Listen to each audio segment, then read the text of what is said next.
Vamos parar de falar de Trump, mas vamos continuar falando dos Estados Unidos, porque o país está enfrentando agora uma onda forte de frio, que teve inclusive uma nevasca histórica, que causou morte de muita gente, deixou milhares de americanos sem luz e cancelou vários voos. Ao vivo, direto de Nova York, a gente recebe o repórter e nosso correspondente, Pedro Paiva. Pedro, assim, bem-vindo, mas já estou preocupado, porque só de olhar aqui, eu nem com frio estava, agora eu estou com frio. Me conta um pouco quão frio está e qual a gravidade da situação, já que a gente aí já pontuou, já houve mortes, né, muitos voos cancelados. Como está a situação agora? Olha, Rafael, fez tanto frio aqui em Nova York nesses últimos dias que agora eu posso te falar que está até um pouco quentinho, está fazendo só -6. Mas como vocês podem ver, tá uma ventania e aí a sensação vai lá para baixo, de -12 graus. E não tem nenhum dia na previsão dos próximos 10 acima de zero aqui em Nova York. Ou seja, essa onda de frio, ela não só veio com tudo, como vai permanecer por aqui por muito tempo. Vocês estavam vendo aqui atrás, né, exatamente a quantidade de neve que caiu aqui em Nova York. Essa que foi a maior tempestade de neve, maior tempestade de inverno dos últimos 10 anos.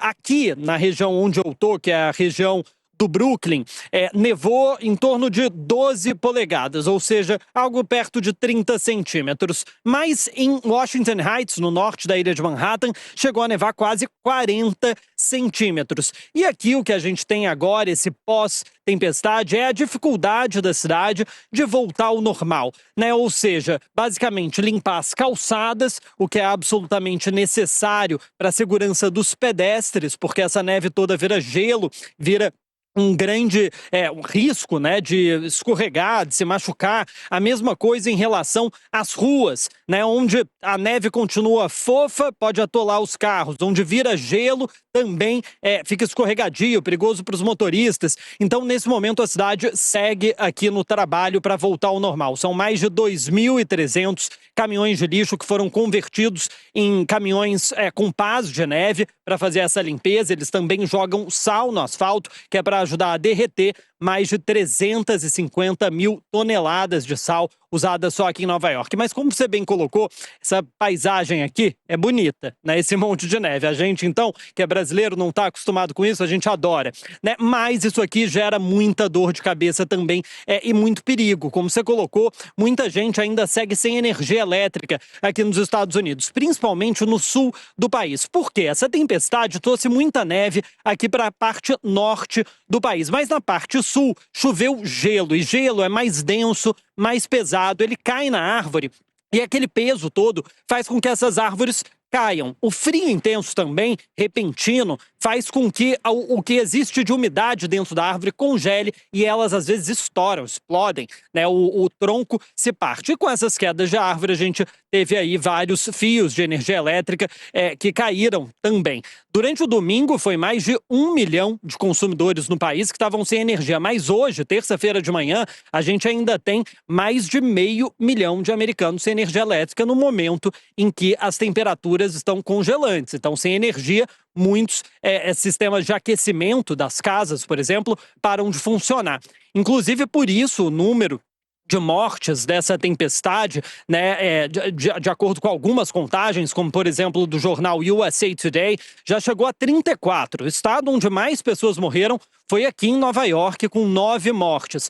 Uma delas, inclusive, um homem que estava retirando a neve, exatamente limpando a neve na calçada de casa. Isso porque o exercício físico intenso nessa temperatura é muito perigoso, pode levar a ataque cardíaco. Foi o que aconteceu com esse morador da região de Long Island, aqui perto da cidade de Nova York. Aqui na cidade existem Minha no sinal com o Pedro. Espero que não seja por causa do frio, mas daqui a pouco ele volta, porque a gente ainda quer conversar sobre outros assuntos envolvendo os Estados Unidos. Mas confesso para vocês, não sei quem daqui da nossa audiência conhece Brasília, mas eu prefiro muito mais a secura do nosso Planalto Central do que esse frio que o Pedro está passando em Nova York. Vamos dar uma olhada então no portal Metrópolis.com?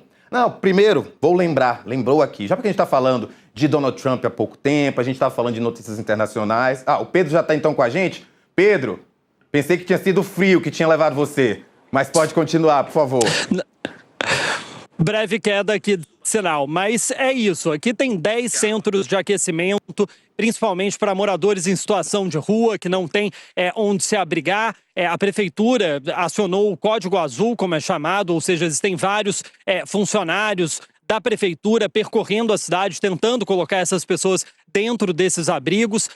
Mas, de novo, Rafael, agora esse dia é o dia que a cidade começa a voltar ao normal. As crianças voltaram às escolas, as empresas voltaram para o presencial, muitas delas ficaram no trabalho remoto durante a segunda-feira, mas, último detalhe sobre isso, pode ser que no fim de semana que vem tenha mais neve. A previsão está trazendo mais neve aqui para Nova York, para outros estados da costa leste dos Estados Unidos. Como eu disse para vocês no início, não tem previsão de temperatura acima de zero. Ou seja, essa neve que está aqui vai continuar e a gente ainda vai ter mais em cima dela nos próximos dias.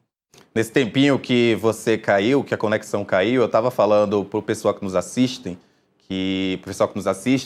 que Brasília é muito seca, mas eu prefiro a secura de Brasília. Não sei se você conhece do que esse frio todo que você está passando em Nova York. Mas, Pedro, fiz aqui essa brincadeirinha, mas vou aproveitar a tua participação para falar sobre um assunto bem sério, saber como é que está a situação no governo, Congresso e na sociedade sobre as operações do ICE, o Serviço de Imigração. Ao que parece para nós, a atuação dos agentes tem levantado muita revolta, inclusive não só em Minneapolis, onde aconteceu essa morte mais recente. Como é que está a situação no país? Como é que está a situação em Nova York, que é uma cidade e um estado feito por imigrantes? Me conta um pouco. Olha, Rafael, não é de hoje, né, que a política de deportação em massa de Donald Trump vem gerando críticas aqui dentro dos Estados Unidos. Né? Donald Trump foi eleito com a promessa de fazer a maior operação de deportação em massa da história dos Estados Unidos, mas, visto a forma com que essas operações sendo conduzidas, principalmente mega locais em cidades, como a gente viu em Los Angeles, em Chicago e agora mais recentemente em Minneapolis, começa a gerar muitas críticas. No sábado, a gente teve a morte de Alex Pretty, ele que era um enfermeiro de um hospital para veteranos do Exército Americano em Minnesota. Esse que vocês podem ver agora nessa fotografia, ele se envolveu ali em um atrito com agentes da patrulha da fronteira, que são alguns agentes que compõem esse grupo, 3 mil oficiais que estão nas ruas de Minneapolis. Existiu ali uma espécie de confronto entre ele e aqueles agentes e, no final, ele recebeu 10 tiros de um dos oficiais. Inicialmente, a versão do governo federal foi de que Alex Pretty teria ido para cima desses oficiais apontando uma arma e que tinha o intuito de massacrá-los. O chefe da patrulha da fronteira, o Gregory Bovino, chegou a utilizar essa palavra. A questão é que a cena foi filmada, como vocês podem ver, não só de um ângulo, como de vários. E aí ficou nítida que a situação não foi essa. Né? O Alex Pretty, ele de fato aborda esses oficiais, mas com um telefone celular na mão, ele filmava a ação desses agentes. Um dos agentes, de fato, recolhe uma arma que ele possuía, mas que não estava na mão dele. E depois disso, ele é alvo, então, de 10 tiros de um outro oficial. Né? Rapidamente, alguns membros do governo Donald Trump, como foi o caso do chefe da patrulha da fronteira, da secretária de Segurança Interna, Kristi Noem, e também do Stephen Miller, que é vice-chefe de gabinete da Casa Branca, todos eles afirmaram que Alex Pretty se trataria de um terrorista doméstico, que a ação dos oficiais teria sido em legítima defesa, mas essa versão se desmoronou rapidamente com essas imagens que vocês assistem aí ao lado. E isso, claro, aconteceu pouco mais de 2 semanas depois da morte de uma outra cidadã americana também em Minneapolis, Renee Good, mãe de 3 filhos, 7 anos, ela que foi assassinada por um agente do ICE quando ela estava dentro do carro tentando fugir ali de uma durante uma manifestação, né, contra essa operação de deportação em massa. O que vem acontecendo de lá para cá nas últimas horas, Donald Trump mudou um pouco o tom em relação a essa operação. Ele teve uma conversa por telefone com o prefeito Jacob Frey, de Minneapolis, e com o governador Tim Walz, de Minnesota, ambos do Partido Democrata, oposição ao governo Donald Trump. De acordo com o prefeito, nessa chamada, Trump teria dito que parte desses oficiais sairiam da cidade, que é algo que o prefeito vem pedindo já nas últimas semanas. E Trump disse também que teve uma boa conversa com Tim Walz. Esse que vocês estão vendo aí ao lado agora na imagem é o Gregory Bovino, o chefe da patrulha da fronteira. Ele foi retirado do comando da operação em Minneapolis. E no lugar, Donald Trump está enviando Tom Homan, que é o da fronteira, um cargo que foi criado agora durante esse segundo mandato de Donald Trump. Então, deve fazer uma reunião tanto com o prefeito quanto com o governador e se espera que mude um pouco o ritmo dessa operação lá em Minneapolis. Hoje também